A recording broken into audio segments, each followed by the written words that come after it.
पर चित्र बना हुआ है। सरदार पटेल का जन्म 31 अक्टूबर 1875 ईस्वी को गुजरात के काठियावाड़ नामक स्थान पर हुआ था। चूंकि 31 अक्टूबर को हम राष्ट्रीय एकता दिवस के तौर पर मनाते हैं और क्योंकि उन्होंने भारत में रियासतों का एकीकरण किया था। भारत में कई जगह ऐसी थी जहां पर राजाओं का शासन था और वो भारत से कुछ लोग अलग होना चाहते थे, लेकिन इन्होंने भारत को टूटने से बचाया और एक अखंड भारत की भारत में नींव रखी। इसी वजह से हम लोग प्रतिवर्ष 31 अक्टूबर को राष्ट्रीय एकता दिवस के तौर पर मनाते हैं।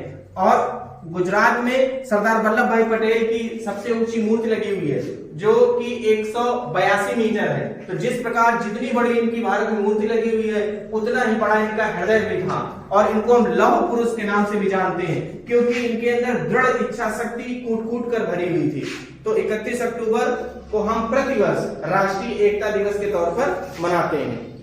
तो अभी जो सर ने बताया कि आज हम लोग जो इनका सरदार पटेल जी का समारोह मना रहे हैं, तो इनको जन्मदिन जो मना रहे हैं वो किस लिए मना रहे हैं? क्योंकि इन्होंने असाधारण काम किए। कैसे काम किए? असाधारण काम किए। तो हम लोगों को इनके पद चिन्हों पे चलना है। इन्होंने देश को एक किया, अनेकता में एकता लाए।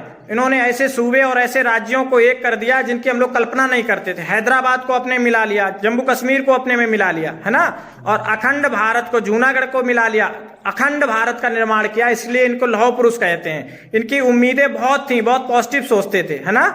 आज उनके लिए हम लोग शपथ लेंगे और उनके दिखाए हुए रास्ते पर चलेंगे।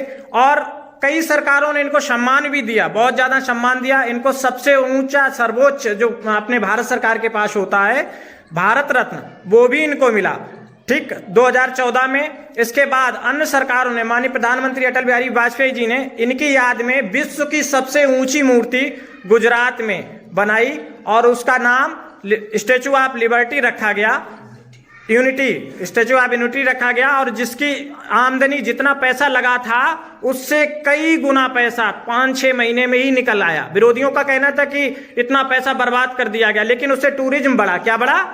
टूरिज्म बढ़ा। और हमारी पहचान दुनिया में बनी कि हम, भारत के पास भी ऐसे अजूबे हैं जो दुनिया के पास नहीं है। सबसे ऊंची जो चोटी वो बनी है उससे भी ऊंची, मतलब दुनिया में उससे ऊंचा कुछ भी नहीं है।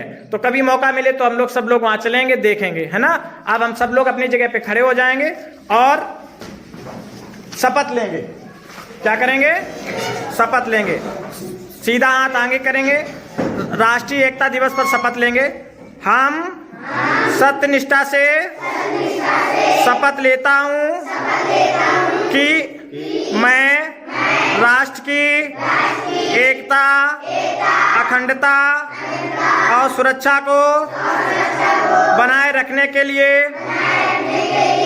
अपने देशवासियों के साथ यह संदेश फैलाने का भरसक प्रयास करूंगा।